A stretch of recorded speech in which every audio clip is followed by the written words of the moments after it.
하나님께서 창조하신 자연을 보면 얼마나 아름다운지 모릅니다. 파란 하늘과 그리고 흰 구름과 또 높은 산들이 아주 멋지게 펼쳐져 있고 또 드넓은 광야가 또 시원하게 하기도 합니다.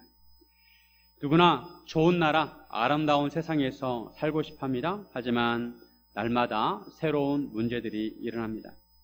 문제가 일어난 것을 대비해서 우리는 대책이 있어야 합니다.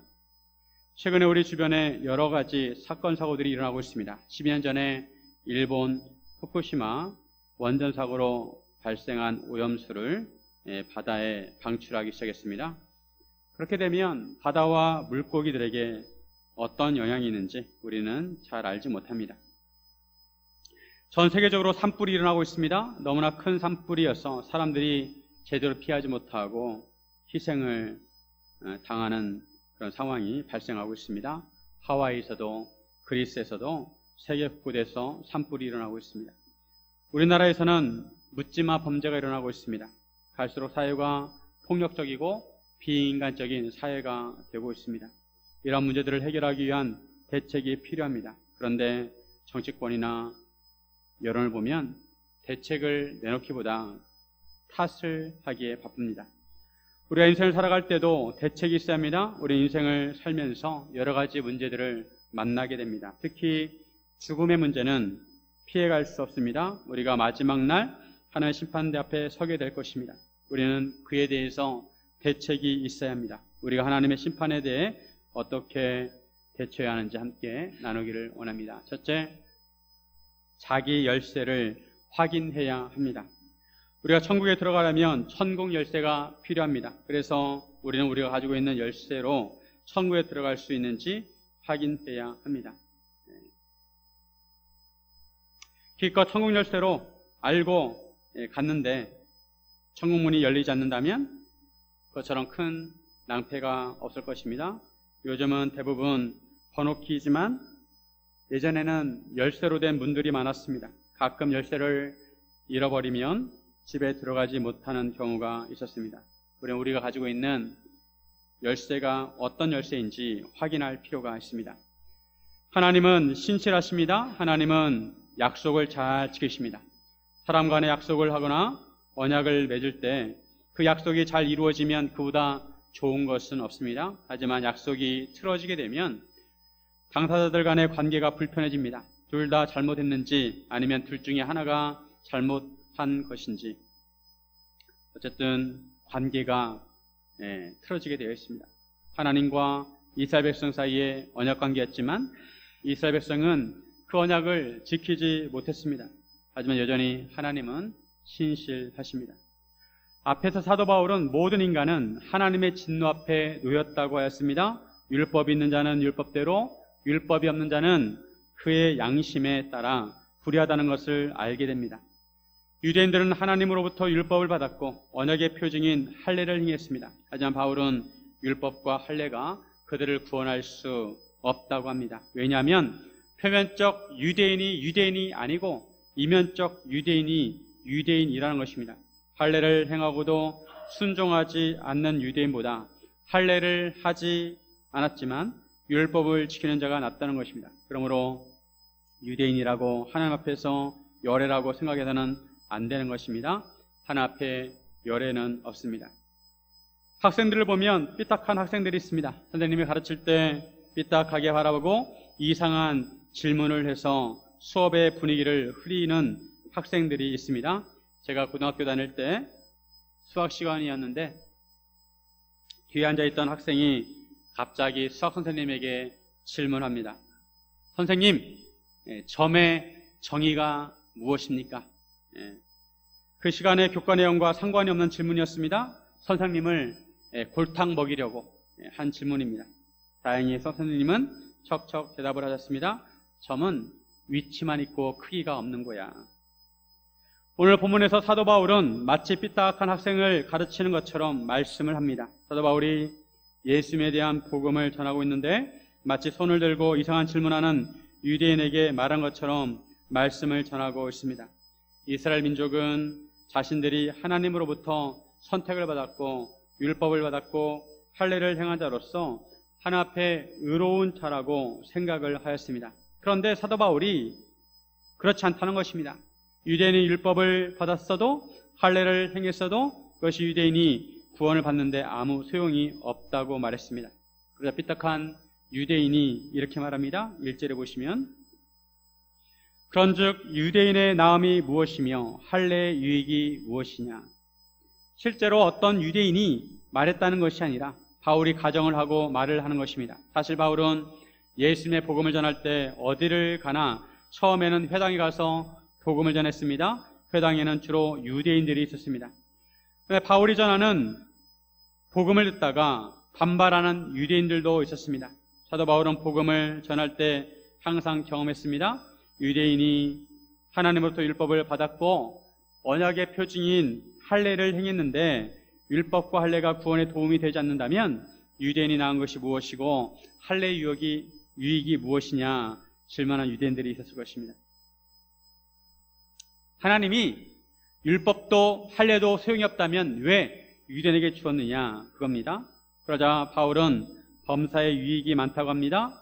유대인이 하나님의 말씀을 맡았다는 것입니다. 하나님께서 이 세상에 다른 민족에게 율법을 주신 일이 없습니다. 오직 유대인에게만 하나님의 율법을 주셨습니다. 이것은 대단한 특권입니다. 유대인은 하나님의 율법을 받은 민족입니다. 그렇다면 유대인 중에서 하나님을 믿지 않는 자들이 있을 경우 그 믿지 아니함이 하나님의 미쁘심을 피하겠느냐고 합니다. 3절을 쉬운 성경으로 보면 그런데 만일 유대인 중에 하나님을 믿지 않는 사람이 있다면 어떻겠습니까? 이 사람들이 믿지 않는다고 해서 하나님의 신실하심이 무효가 되겠습니까? 대답은 그럴 수 없다는 것입니다. 유대인 중에 하나님을 믿지 않는 사람이 있어도 하나님의 신실하심은 무효가 아니라는 것입니다. 하나님은 여전히 신실하십니다. 사람들은 다 거짓되되 하나님은 참되십니다. 문제는 사람에게 있다는 것입니다. 하나님이 아니라 사람에게 문제가 있다는 것입니다. 사람들의 논리대로 말하면 사람들의 불의가 하나님의 의를 드러나게 할 경우 진노를 내리시는 하나님이 불의하다고 할 수 있느냐고 합니다.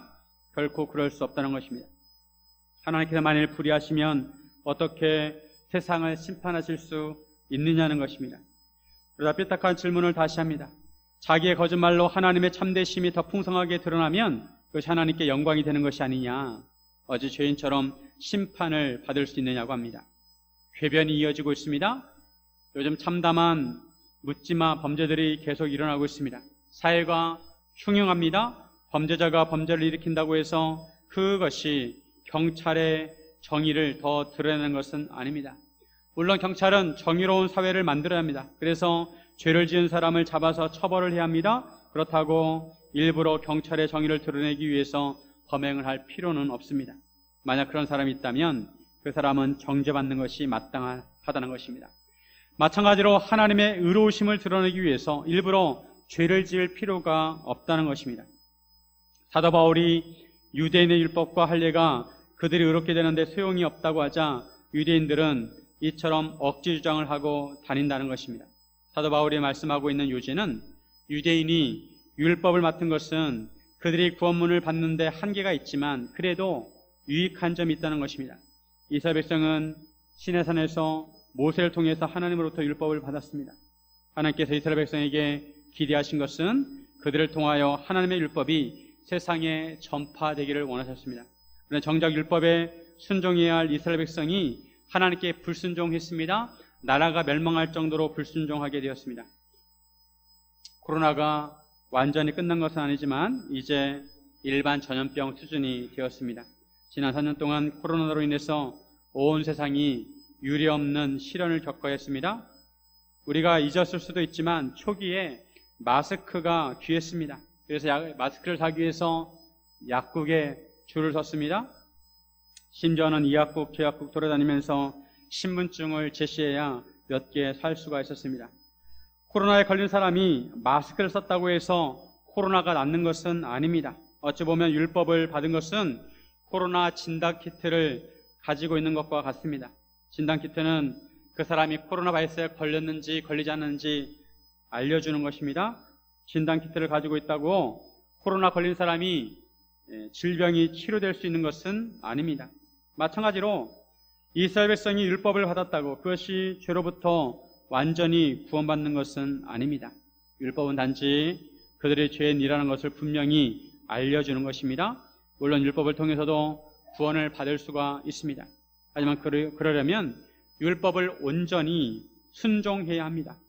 그런데 그렇게 할 수 있는 사람이 없습니다. 율법은 무엇이 죄라는 것을 알려주는 것입니다. 유대인들이 단지 율법을 가졌다고 천국에 갈 수 있는 것은 아닙니다. 율법을 가진 것 자체가 천국의 열쇠가 아닙니다. 유대인들은 이것을 깨달아야 했습니다. 그들은 잘못된 열쇠를 가지고 있었습니다. 그들이 사용할 수 없는 열쇠를 가지고 있었습니다. 우리도 우리가 가지고 있는 열쇠가 천국에 들어갈 수 있는 열쇠가 맞는지 점검해야 합니다. 여러분은 천국에 들어갈 수 있는 열쇠를 가졌습니까? 나는 정말 천국에 들어갈 수 있는가? 가끔 전도를 하다 보면 행위 믿음을 가지고 있는 분들이 있습니다. 교회를 다니시는 분들도 마찬가지입니다. 천국에 어떻게 해야 들어갈 수 있느냐고 물으면 착한 일을 해야 들어갈 수 있다고 대답을 합니다. 그런데 착한 일을 한다고 해서 천국에 들어갈 수 있는 것이 아닙니다. 분명히 알아야 합니다. 착한 일을 한다고 천국에 갈 수 있는 것이 아닙니다. 교회도 열심히 다니고 헌금도 많이 하고 어려운 사람들 도와주고 봉사를 많이 했기에 천국에 갈 수 있다고 생각하면 그것은 행위 믿음입니다. 이런 믿음을 가지고는 천국에 갈 수 없습니다. 천국에 어떻게 갈 수 있는지 교회를 오래 다니다 보면 정답은 알고 있습니다. 예수를 믿으면 됩니다. 예수를 믿으면 천국에 갈 수가 있습니다. 그런데 말은 그렇게 하면서도 속으로는 행위 믿음을 가지고 있습니다. 무언가 내가 착한 일을 해야 천국에 갈 수 있다고 생각을 합니다. 전도를 할 때 예수를 믿기만 하면 천국에 갈 수 있다고 하는데도 자기는 아니라고, 자기는 하나님 위해서 한 일이 없다고 하면서 복음을 받아들이지 않는 사람이 있습니다. 천국은 믿음으로 가는 것입니다. 근데 여기서 믿음이 중요합니다. 믿음이 어떤 믿음이냐? 행위 믿음이 아니고 지식적인 믿음이 아니고 온전한 믿음을 가져야 천국에 갈 수가 있는 것입니다. 예수님을 온전하게 믿는 믿음이라면 믿음이라는 열쇠를 가져야 천국에 갈 수가 있는 것입니다. 사랑하는 성도 여러분, 예수님을 온전히 믿으시기를 예수님의 이름으로 축원드립니다. 둘째, 사실 우리에게는 대책이 없습니다. 우리는 자신을 스스로 구원할 수 없습니다. 사람들이 죄를 지어서 잡히게 되면 법원에서 재판을 받습니다. 법원에서 그 사람의 죄를 결정하고 형량을 결정합니다. 중요한 것은 재판을 받는 피고가 아니라 재판장이 결정한다는 것입니다. 재판장이 결정권자입니다. 마찬가지로 인간의 구원도 인간 스스로 결정할 수 있는 것이 아닙니다. 재판장이신 하나님께서 결정하십니다. 인간은 자기 자신을 스스로 구원할 수 없습니다. 그런데도 마치 자기가 결정하는 것처럼 살아가는 사람들이 있습니다. 사도 바울은 이렇게 말씀합니다. 9절에 보시면, 그러면 어떠하냐? 우리는 나으냐? 결코 아니라 유대인이나 헬라인이나 다 죄 아래에 있다고 우리가 이미 선언하였느니라. 유대인이라고 나은 것도 없고 특별한 것도 없다는 것입니다. 유대인이나 헬라인이나 다 죄 아래에 있다는 것입니다. 바울이 말씀하고자 하는 것은 바로 모든 사람이 죄인이라는 것입니다. 바울은 10절부터 18절까지 구약의 7개의 말씀을 인용합니다. 전도서, 시편, 이사야 말씀을 인용하고 있습니다. 인간이 얼마나 죄인인지 구약의 말씀을 통해서 강조하고 있습니다. 이 부분에 있어서 팀 켈러 목사님의 말씀을 참고하면 이 부분은 죄로 인한 인간의 상태를 나타낸다는 것입니다. 먼저는 인간은 법적으로 의로운 사람이 아무도 없다는 것입니다. 10절에 보시면 기록된 바 의인은 없나니 하나도 없으며, 하나님의 법에 의하면 의인은 없으며 하나도 없다는 것입니다. 모두 다 죄인이라는 것입니다. 수영을 할 줄 아는 사람도 있고 수영을 할 줄 모르는 사람도 있고 올림픽에서 금메달을 따는 수영 선수도 있습니다. 인간이 보기에는 각각 수영 실력차가 크게 보일 것입니다. 하지만 그렇다고 수영으로 태평양을 건널 수 있는 사람은 아무도 없습니다. 수영을 못하는 사람이 바다에 뛰어들면 바로 바닷물 속으로 가라앉습니다. 수영을 배운 사람은 한 500m쯤 가다가 물속에 들어갑니다. 수영 선수는 8km, 10km쯤 갈 수 있을지 모릅니다. 하지만 힘이 다 빠지면 결국 물속으로 들어갑니다. 인간이 보기에는 그 거리가 대단한 차이처럼 보여도 아무도 1만 킬로미터를 수영을 해서 태평양을 건너 갈 수는 없다는 것입니다. 그리고 인간의 마음은 부패해서 깨닫는 자가 없습니다. 인간은 자기 중심적으로 생각을 할 뿐이고 하나님의 진리를 깨닫지 못합니다. 인간의 생각도 부패해서 원래의 기능을 하지 못해서 진실을 알지 못합니다. 이것이 인간의 전적 타락이라고 합니다. 인간이 완전히 타락하였다는 것입니다. 전적 타락이란 타락의 정도도 있지만 타락의 범위를 말합니다. 인간의 마음과 생각과 행동과 모든 면이 죄로 물들었다는 것입니다. 그리고 인간은 동기가 선하지 못합니다. 즉 하나님을 찾는 자가 없습니다. 하나님을 찾는 척하면서도 우상을 섬깁니다. 기도하는 사람도 많고 구도하는 사람도 많지만 자발적으로 하나님을 찾지는 않습니다. 인간의 의지는 다 치우쳐 무익합니다. 선을 행하는 자가 없습니다. 12절에 보시면 다 치우쳐 함께 무익하게 되고 선을 행하는 자는 없나니 하나도 없도다. 인간의 입도 죄로 물들었습니다. 인간의 목구멍은 열린 무덤이고 그 혀로는 속임을 일삼고 그 입술에는 독사의 독이 있습니다. 독한 말을 하는 사람들을 보면 얼마나 말을 독하게 하는지 모릅니다. 그 입에는 악독과 저주가 가득합니다. 그리고 인간의 관계들이 죄에 물들었습니다. 사람들은 그 발이 피 흘리는 데 빠릅니다. 사람들을 죽이려고 얼마나 빨리 움직이는지 모릅니다. 파멸과 고생이 그 길에 있습니다. 사람들끼리 싸우느라고 바쁘고 평강의 길을 알지 못합니다. 하나님과의 관계에 있어서는 눈앞에 하나님을 두려워하지 않습니다. 모든 사람은 죄인이라는 것입니다. 이런 말씀을 의아해하는 사람이 있습니다. 주변에 보면 정말 버버시도 살 사람들이 있다는 것입니다. 사람이 그렇게 착할 수가 없습니다. 봉사도 많이 하고 주변에 어려운 사람들을 보면 이유 없이 도와줍니다. 정말 그런 사람들이 있습니다. 전주에 얼굴 없는 천사라는 분은 연말연시가 되면 말없이 행정복지센터에 돈을 넣고 갑니다. 그 돈으로 주변의 어려운 사람들 도와주라는 것입니다. 그리고 기부를 많이 하는 사람들도 많습니다. 그런데 왜 선한 사람이 없느냐고 말할 수 있습니다. 그런데 성경에서 말씀하고 있는 선은 인간 기준의 선이 아니라 하나님 기준의 선입니다. 하나님의 기준에서 선해야 합니다. 성경에서 말씀하고 있는 선은 하나님과의 관계에서의 선입니다. 우리의 선행이 하나님과의 깨어진 관계를 회복하려는 데 초점이 맞추어져야 합니다. 그래야 그 선행이 의미가 있는 것입니다. 그렇지 않고 선행이 자기 중심적인 선행이라면 그것은 구원을 받는데 아무 소용이 없습니다.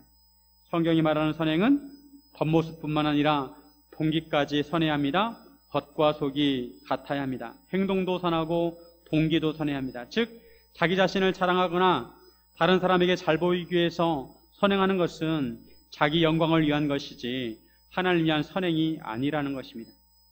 하나님께서 보이시기에 선한 행동은 자기의 영광이 아니라 하나님의 영광을 구하는 것입니다.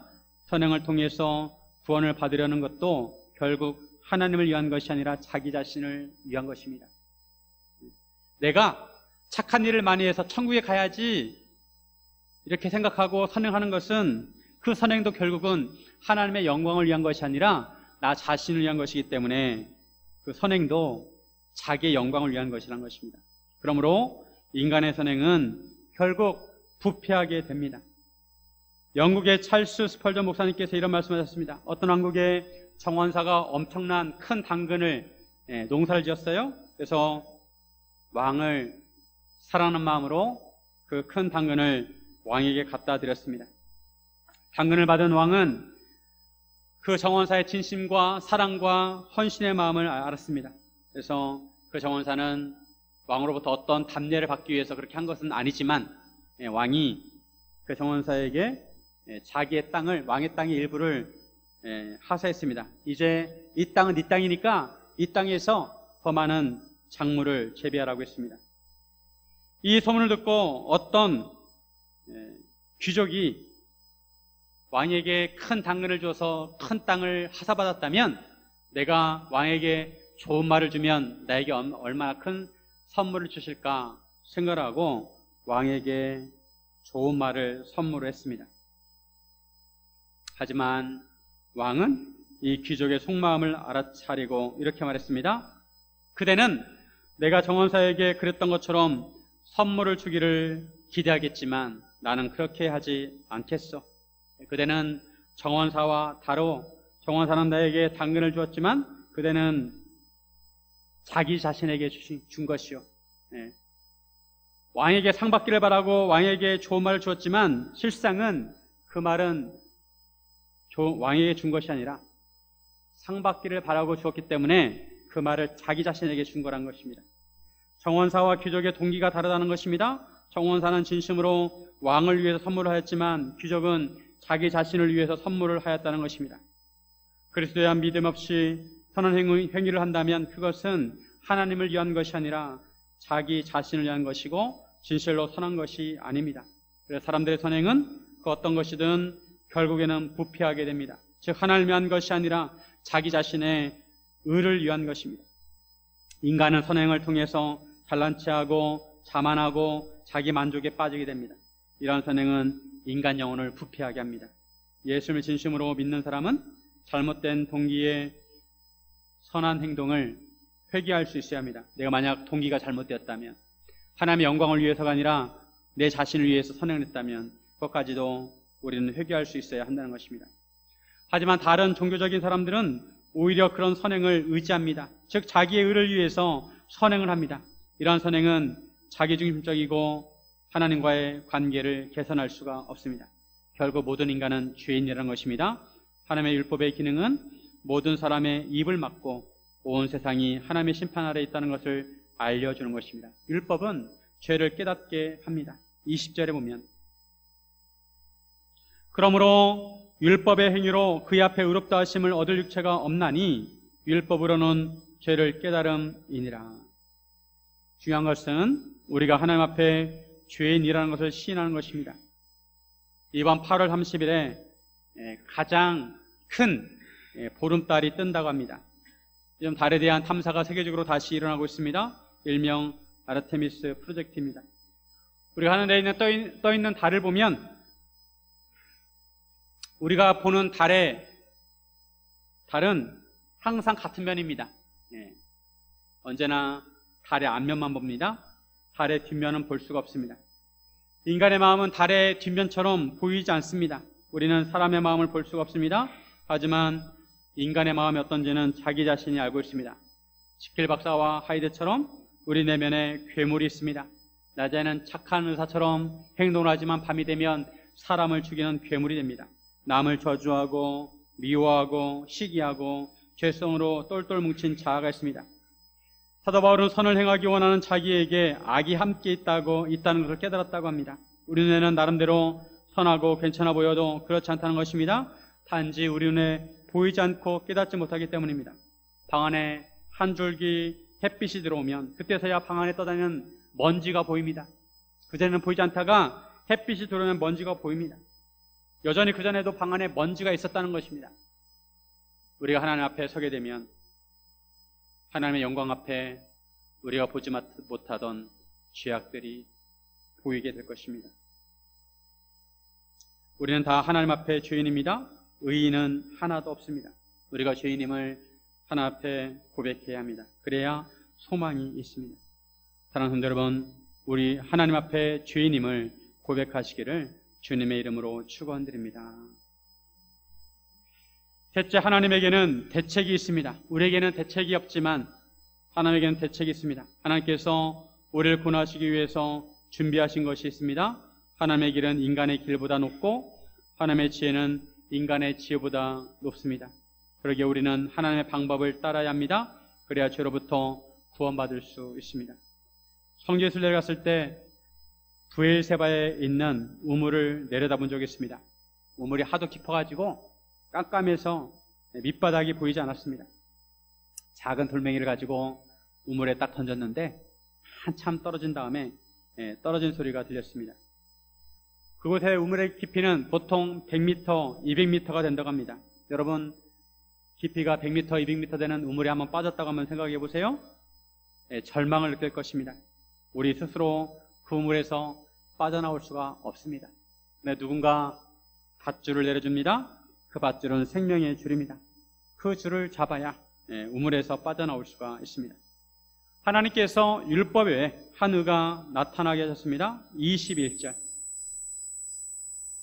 이제는 율법에 하나님의 한 의가 나타났으니 율법과 선지자들에게 증거를 받은 것이라. 성경에서 말씀하고 있는 의는 관계적인 의입니다. 즉 하나님의 의는 언약 관계에서 그 언약을 지키는 것이 의입니다. 하나님께서 율법과 선지자를 통해서 증거를 주셨는데 그 의는 바로 예수 그리스도이십니다. 즉 예수님을 통해서 하나님의 언약이 이루어지게 하셨다는 것입니다. 22절에 곧 예수 그리스도로 말미암아 예수 그리스도를 믿음으로 말미암아 모든 믿는 자에게 미치는 하나님의 은이 차별이 없느니라. 즉 하나님께서 제시하신 구원의 열쇠는 예수 그리스도를 믿는 것입니다. 예수님을 믿어야 천국에 들어갈 수 있습니다. 예수를 믿어야 깊은 우물에서 빠져나올 수가 있습니다. 오늘 본문에 인간에게 좋지 않은 소식과 좋은 소식이 있습니다. 좋지 않은 소식은 23절. 모든 사람이 죄를 범하였음에 하나님의 영광에 이르지 못하더니 모든 사람이 죄를 범했음에 하나님의 영광에 이르지 못하더니 모든 사람이 죄를 지어서 천국에 들어갈 수 없다는 것입니다. 모든 사람에는 예외가 없습니다.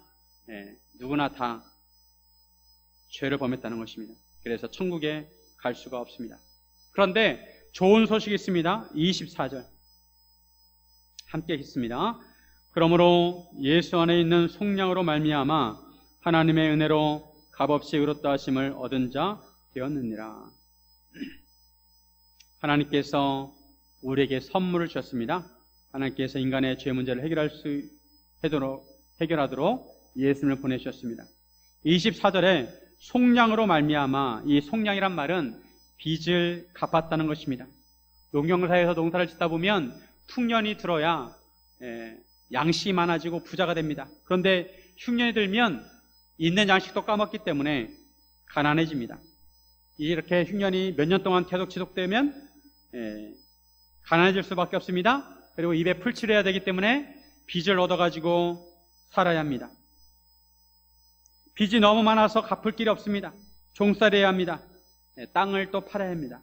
평생 종살이를 해도 그 빚을 갚을 수가 없습니다.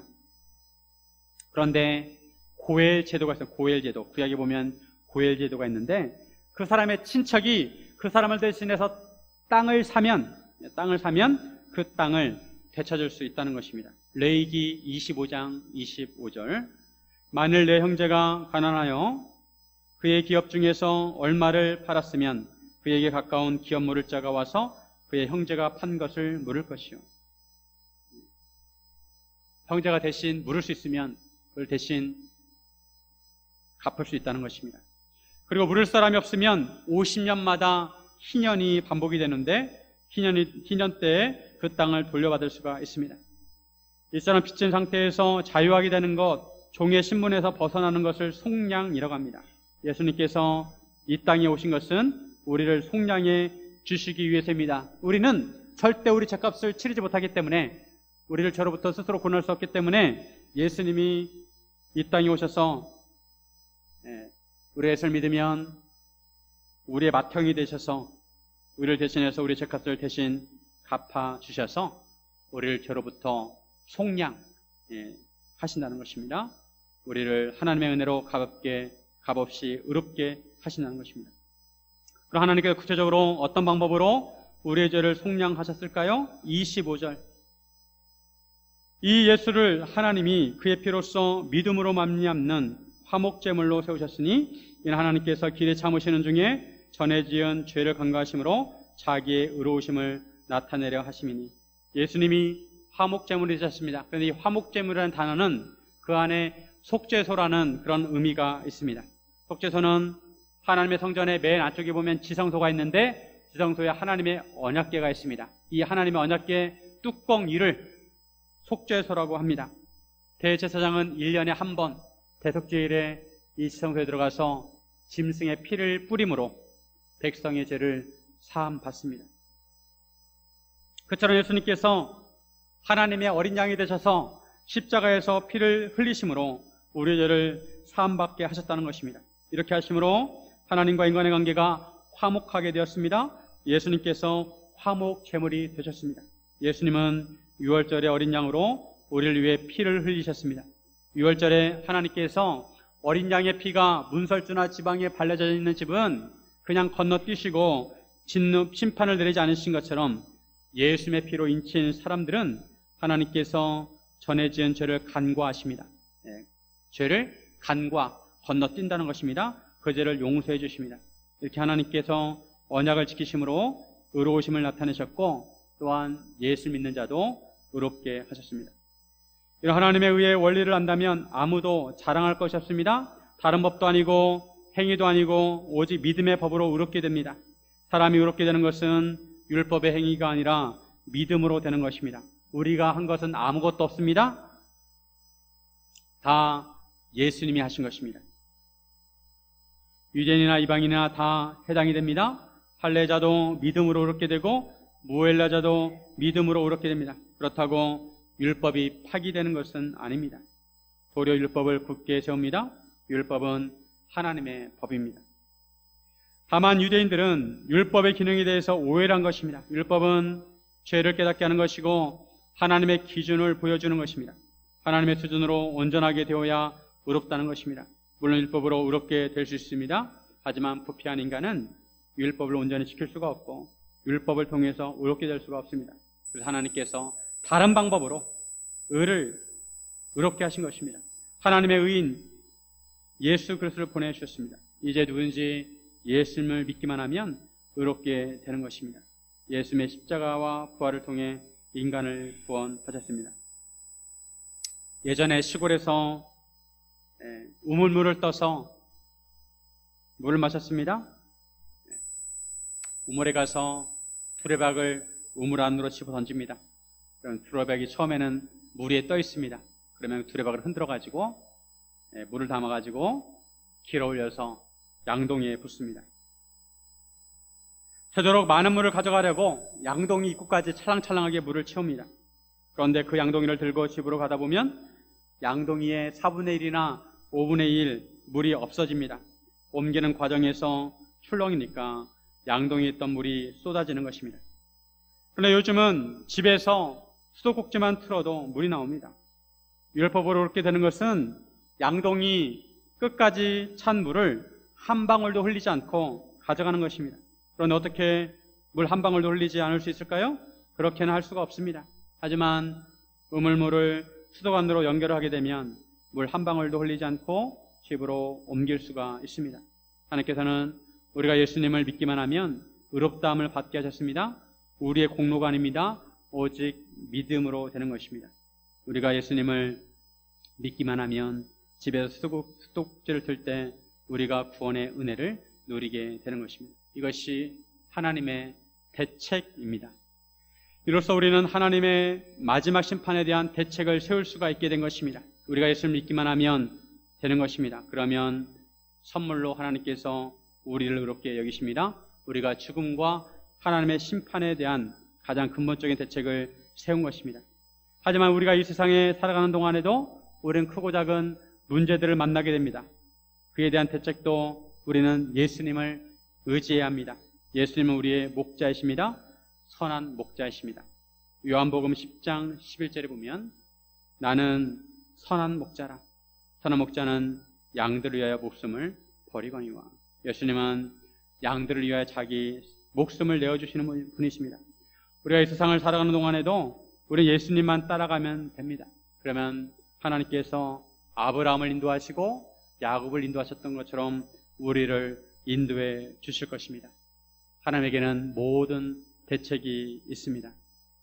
사랑하는 성도 여러분, 우리 인생의 문제에 대해서 모든 해답을 가지고 계신 하나님을 믿고 의지하시기를 주님의 이름으로 축원드립니다.